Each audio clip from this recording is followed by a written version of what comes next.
What's up, guys? So I am super excited to share this project with you. DC to DC charger, 250 amp hours worth of auxiliary battery, and a 3000 watt power inverter. Let me show you how we got this done. Before we get into the actual install, let's take a look at the components we're going to be working with, and hopefully this will help anybody who's really not familiar with this type of setup, or if you're just wondering what the heck we're doing in this video. Basically, we are going to have an auxiliary battery system to power everything when we are off the grid or gone away for a 2-3 day weekend, as far as our fridge, our lights, or whatever. So this is the setup we're going to be going with. Let's start with the main components. I'll give you a quick look, and then we'll cover them in a little bit more detail as we go throughout the install. We're going to be using the Renogy. I'll put the model number on the screen, but it's a 50 amp DC to DC charger. So that's what's going to charge our auxiliary batteries from our cranking battery and our alternator. Moving over to the batteries, we're going to be using two of the Ionic Lithiums. They are 125 amp hours a piece. We're going to run those in parallel. So what that means is we're going to be connecting the positive to the positive, negative to the negative, using those thick cables right there.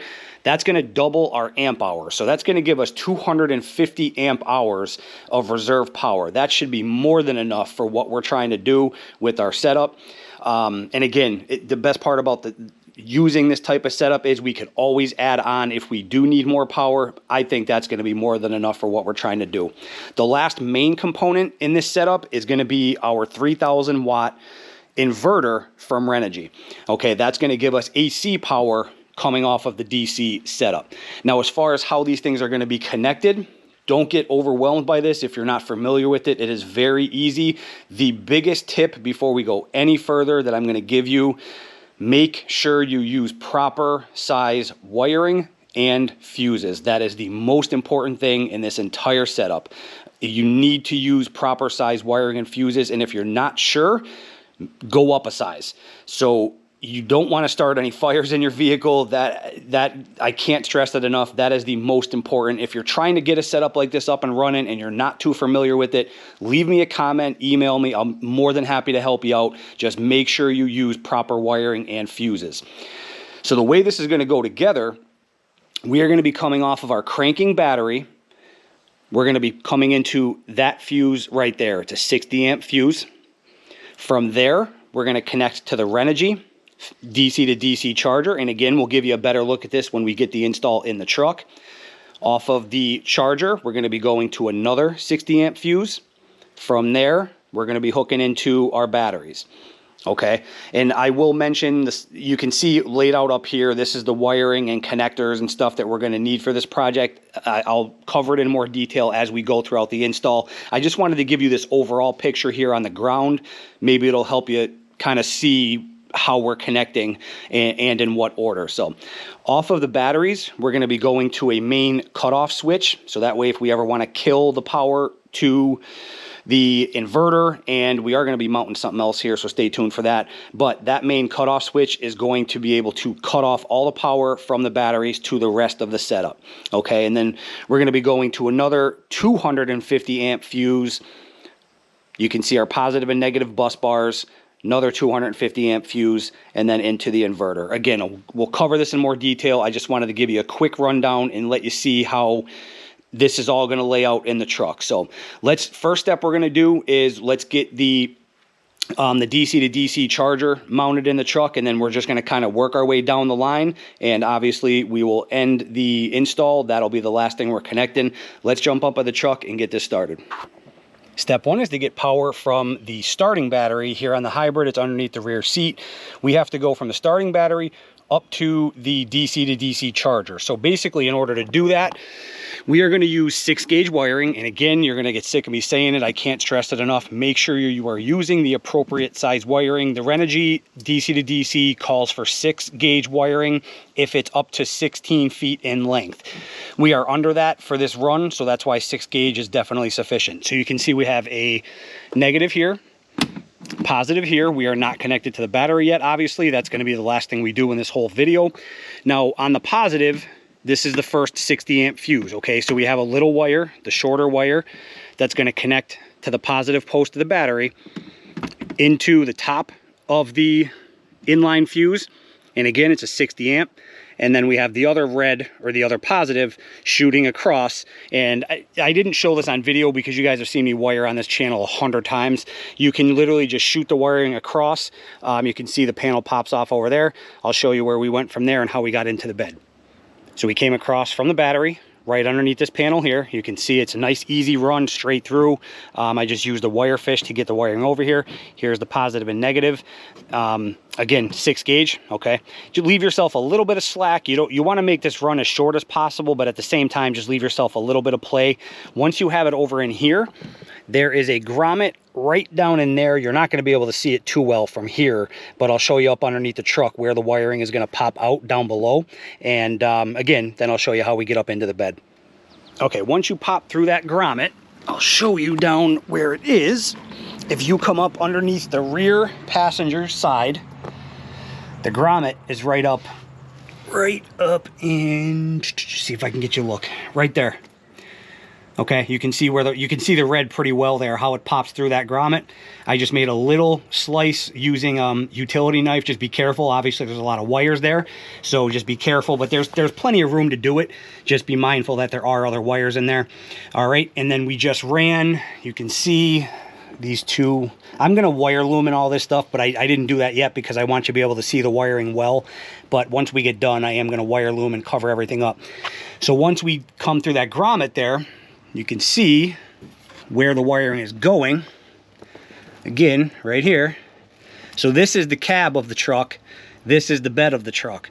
Okay, you can see where the wiring shoots up in between the panel of the truck and the bed.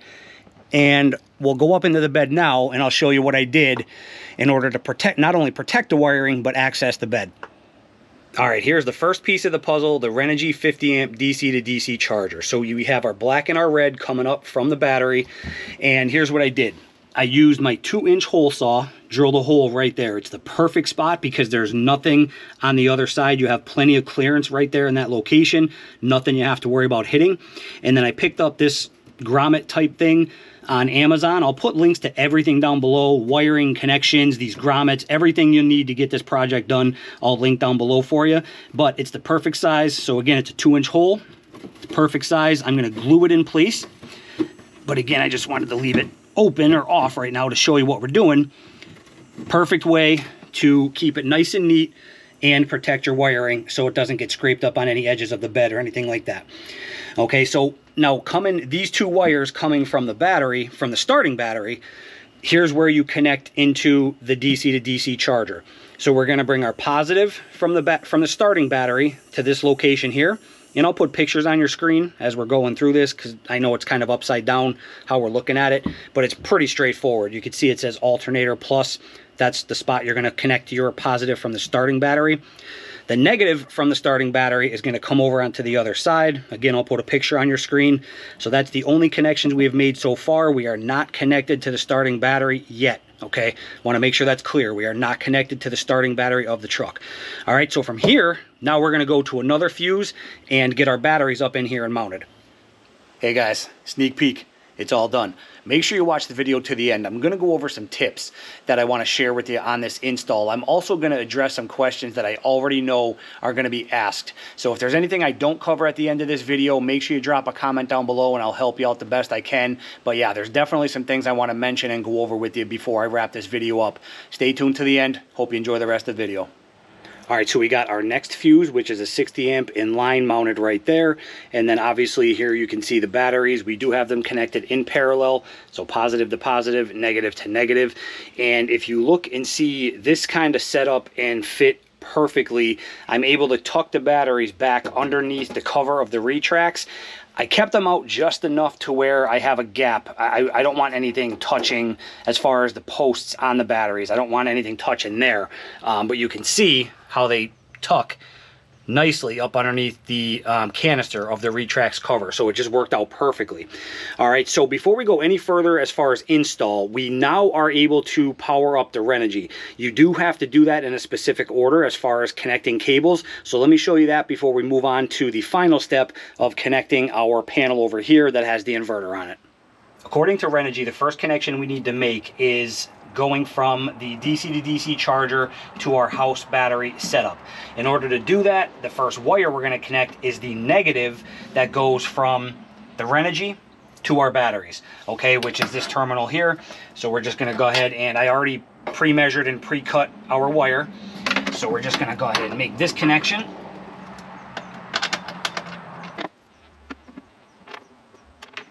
Next connection we need to make is the positive of the house battery setup to the positive post on the Renogy. Now, if you pay attention to this, what I'm doing to kind of make sure everything is equal, you can see I have the negative from the Renogy to this post on our battery setup. So I'm going to use the positive post on the opposite battery to go to the positive on the Renogy. Okay, so hopefully that makes sense. And actually, we're going to go to the fuse. So let me show you what we're going to do. Again, pre-measured and pre-cut cable that I did off camera. We're just going to go from this positive post. So again, the opposite, the back battery instead of the front, we're going to go from that post. Going to put the nut on here to get it tightened down. And then to keep it nice and neat, we're going to run the cables behind the batteries to the bottom of our 60 amp fuse. Okay, so we're going to go ahead and connect that and put the nut on there. Now we can take a positive or a red wire that you can see right here. Again, I've already pre-measured and pre-cut it. You're going to attach it to the top end of the fuse and then to the positive bank or post on the Renogy over here. So once you have those two connections made, you can see we still have our fuse popped open, which means it's not, the reason I like these type of fuses is they kind of double as a switch. When you have it popped or reset or whatever you want to look at it, however you want to look at it, with that lever facing down, it's almost like it's a switch and it's turned off. So you have to close this lever and able to complete that circuit on the positive line. Once we do this, we should see some lights turn on the Renogy. Even though we're not connected to the starting battery just yet, all we have is from the negative from our house battery setup to the negative post, positive from the house battery setup to the fuse to the positive on the Renogy. Let's go ahead and close this fuse and see what happens. We should get some light showing up here on the screen.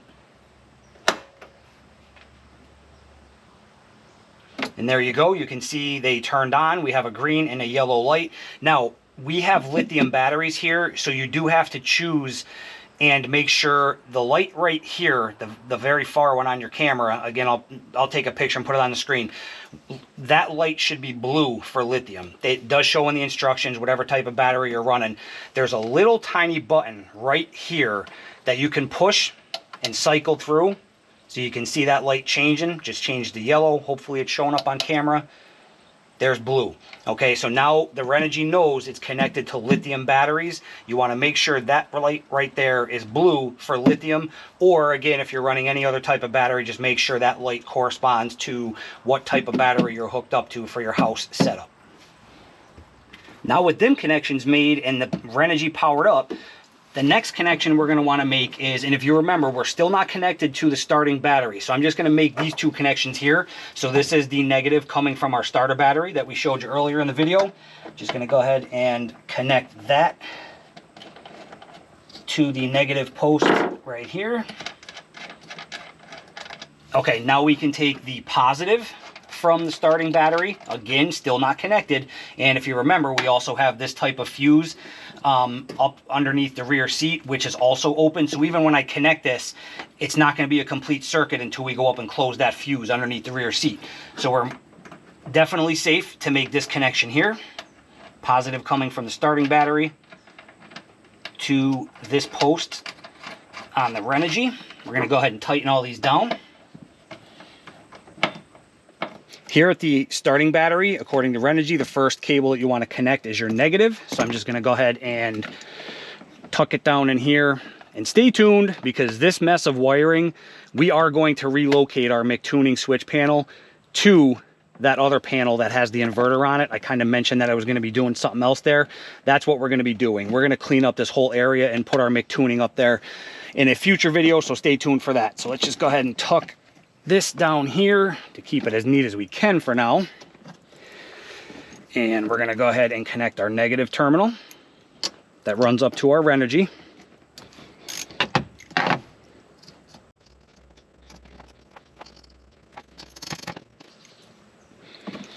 Now the last connection we're gonna make, and again, you can see the fuse, we have that lever popped open.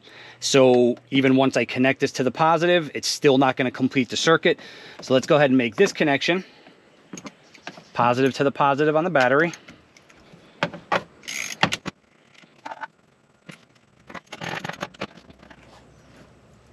Now we're connected. We're gonna close that reset lever, put the cap on to protect it to make sure nothing shorts out.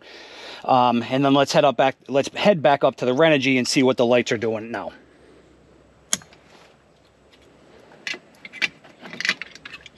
Okay, so lights haven't changed yet, and that's actually a good thing. That's my mistake. I thought that the starter battery connection, which is right here, I thought that would turn on, but I am incorrect on that. We actually have to start the truck for that to turn on, which makes sense.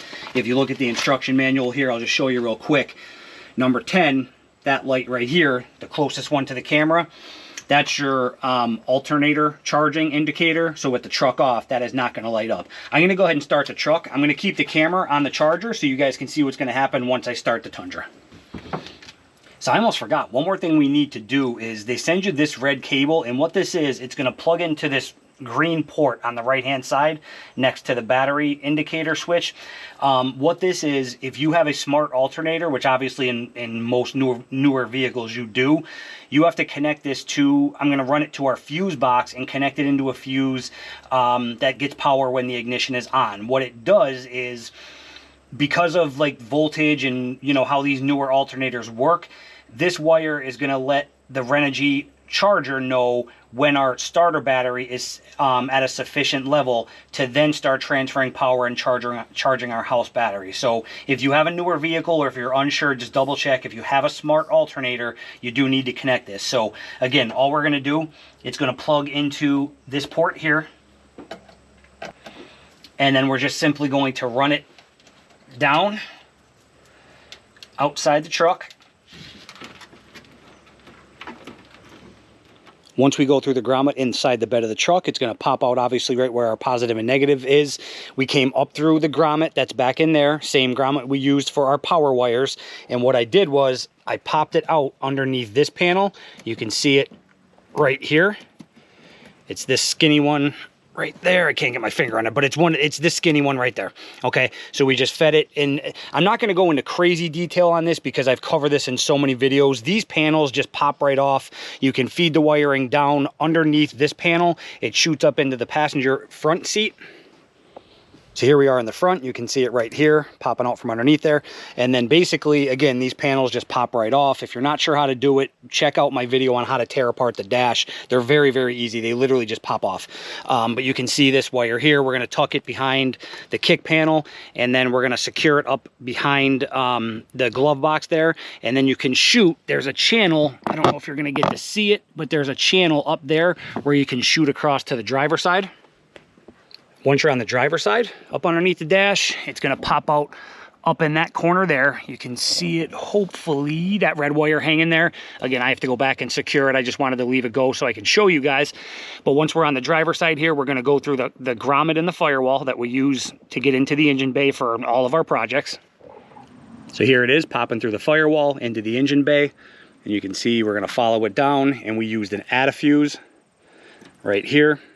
Okay, and that's the spot, hopefully you can see it, that we're connecting into, that empty spot right there between the 10 and the 20. I'll put a picture on your screen so you know exactly what fuse that is, but that is a fuse that only gets power when the truck is turned on. So again, what that does is it lets the Renogy know once the cranking battery of the truck is at a sufficient level, it will then start charging the two Ionics in the back.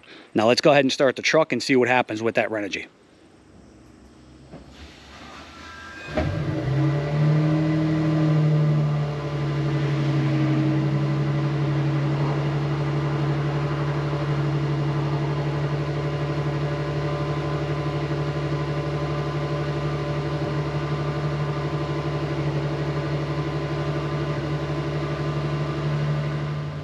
right, so you can see once we started the truck, that red light did come on, the alternator light. Red is a good thing. That just means that the starting battery and alternator are charging the lithiums, the house batteries, so that red light is a good thing. This light right here in the middle, that's for solar, and that's also what that connection is for. So we're not doing anything with that just yet. Stand by for that. We are going to add solar in the future, but nothing yet. We will do a separate video on that.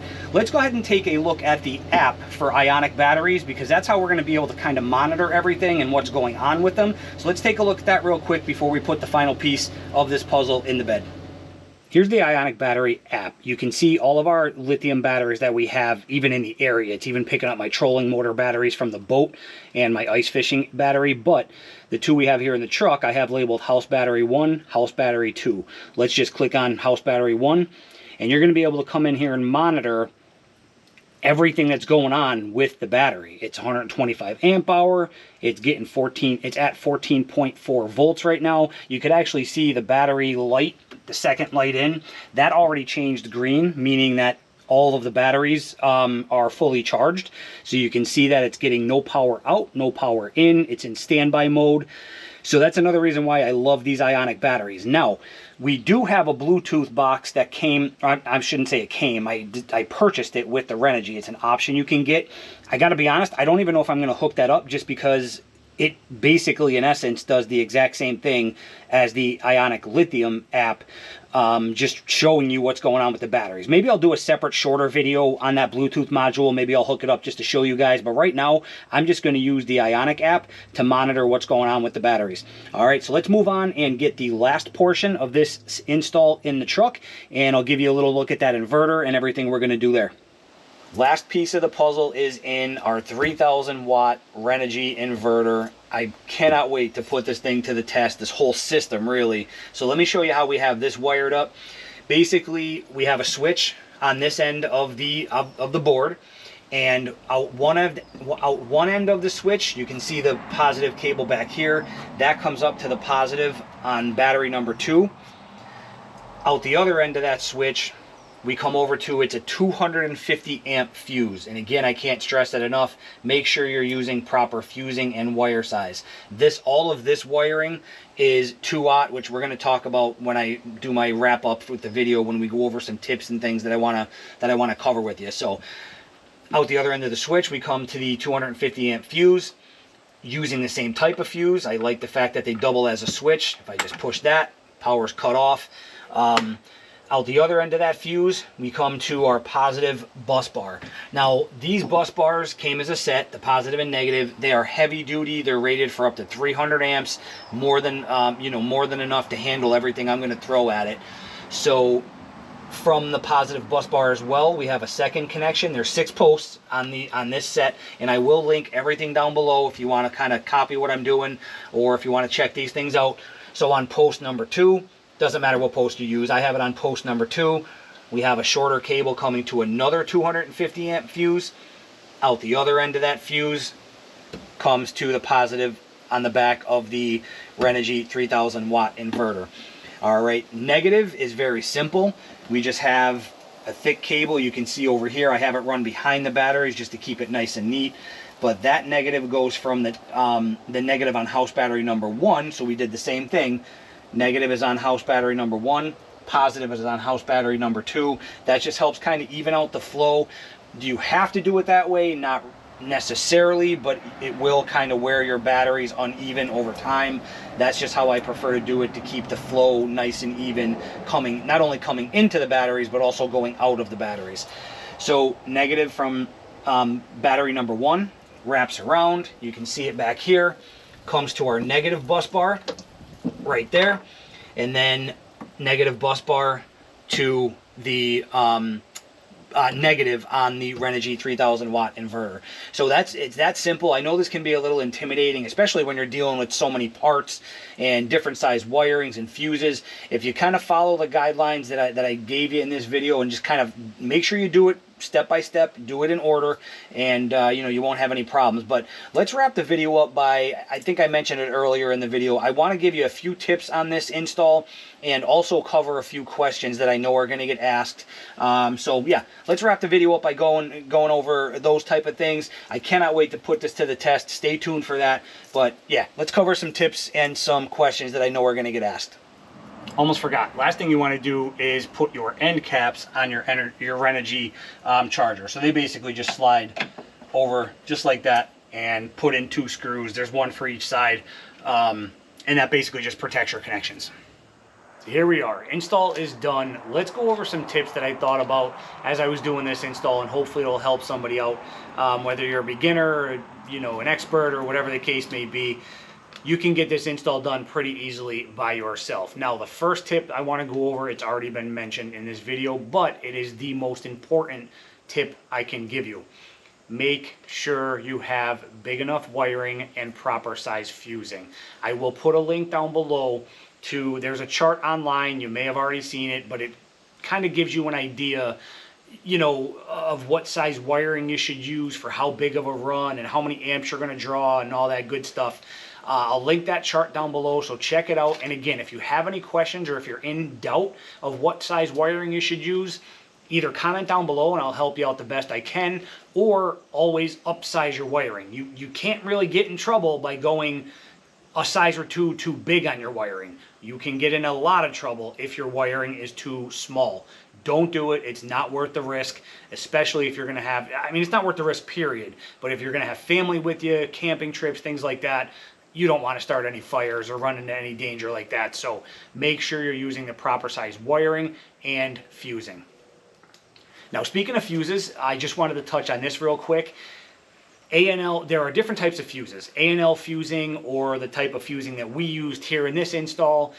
Really, there is no right or wrong. People have their preferences, and there are different ratings for these types of fuses. The Renogy actually came with an A&L. I replaced it with the one that we use because I love the fact that it basically doubles as a switch, like I mentioned throughout the video.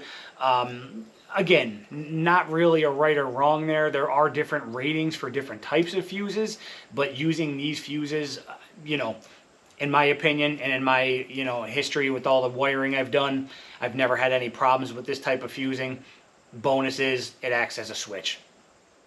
Next tip I'm going to give you is when you're planning out your project, which I highly recommend doing that. I drew this whole thing on paper, actually multiple times before I put it into action. Make sure you have it all kind of figured out where you want to mount things so you can figure out how much wiring you need and all that good stuff.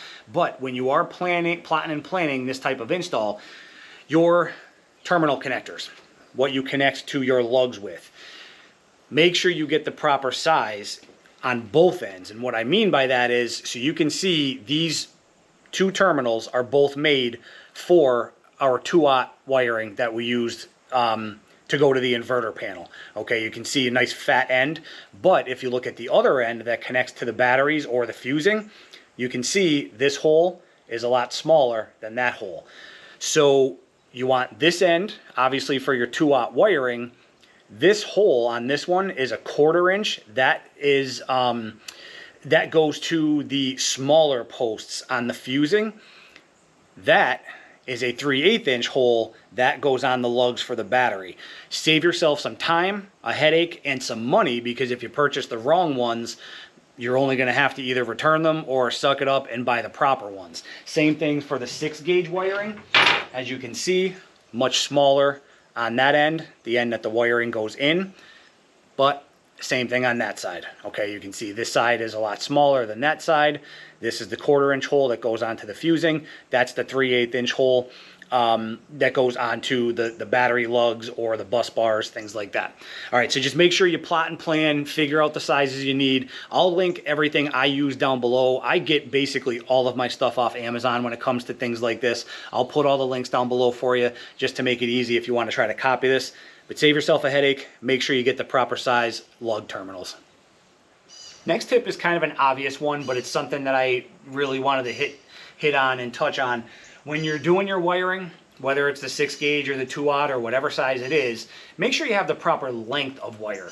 Don't I think I may have mentioned it when we were running the wiring up to the Renogy.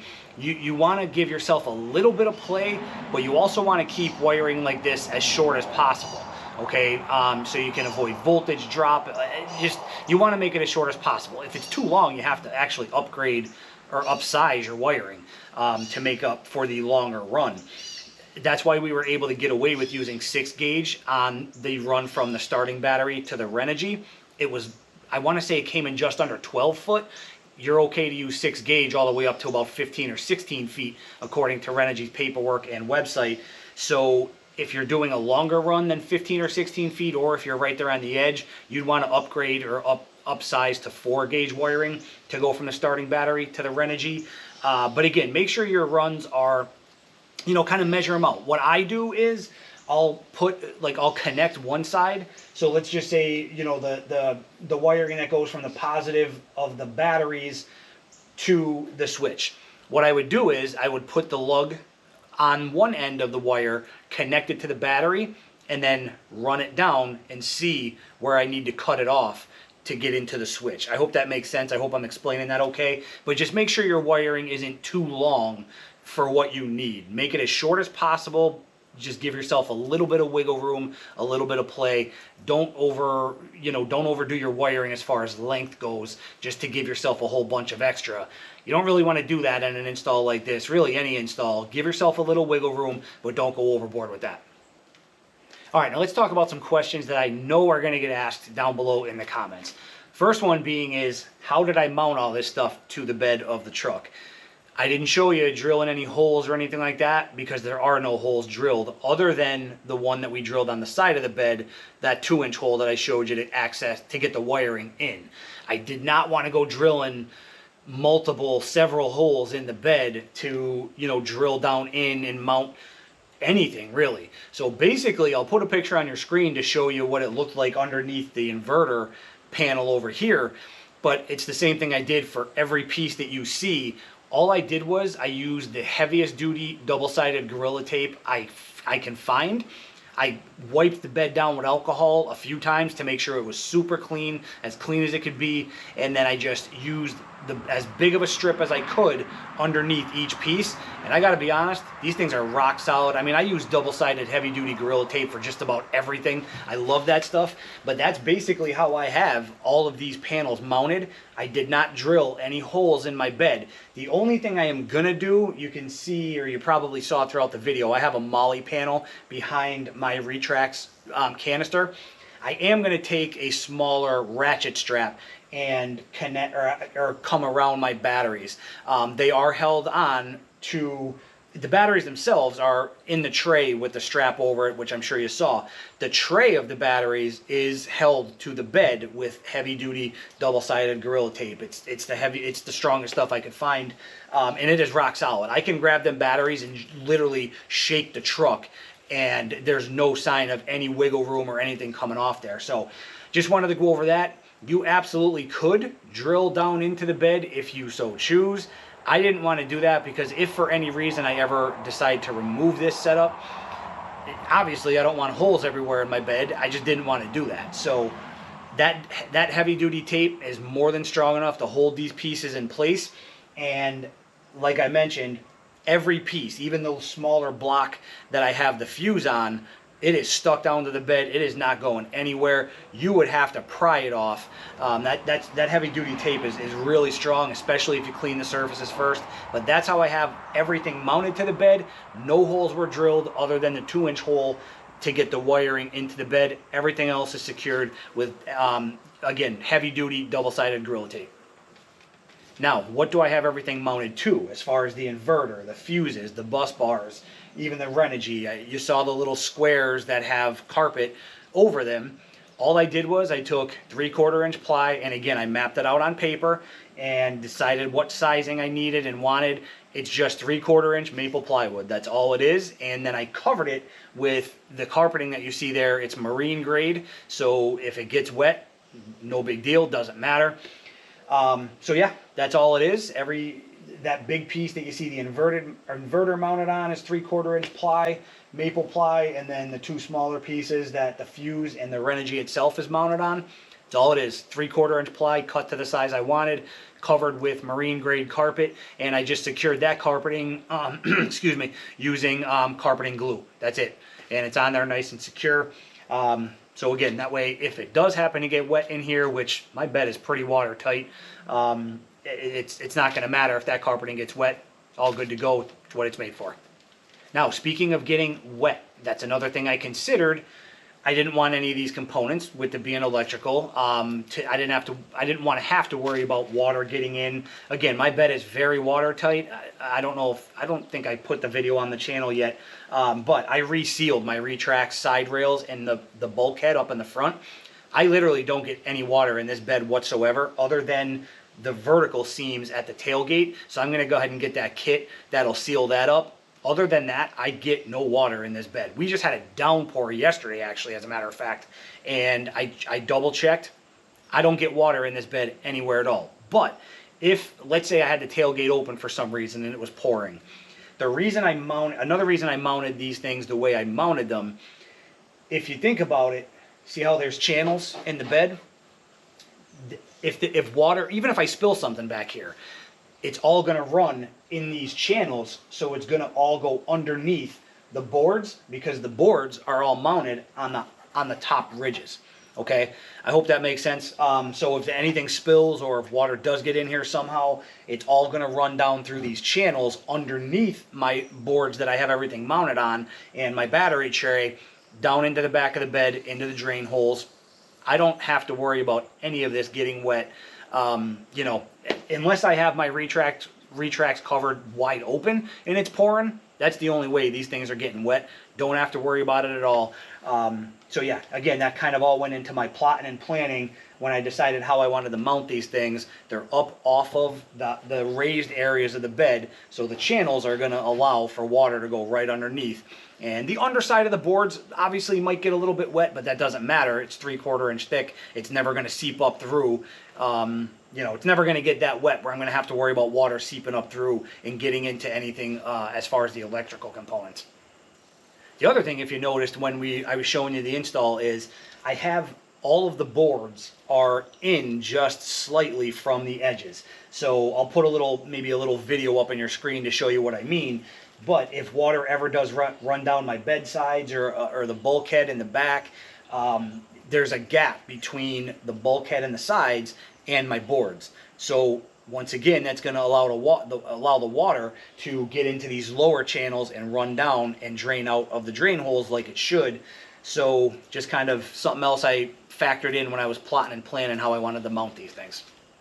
Last thing I'm going to cover, which I know is going to get asked, why did I want to do something like this and take up so much of the bed space? Now, I fully understand this may not be for everybody. If you use your truck for construction or whatever, this may not be the right thing for you. This truck for me is going to be more of an overlanding build.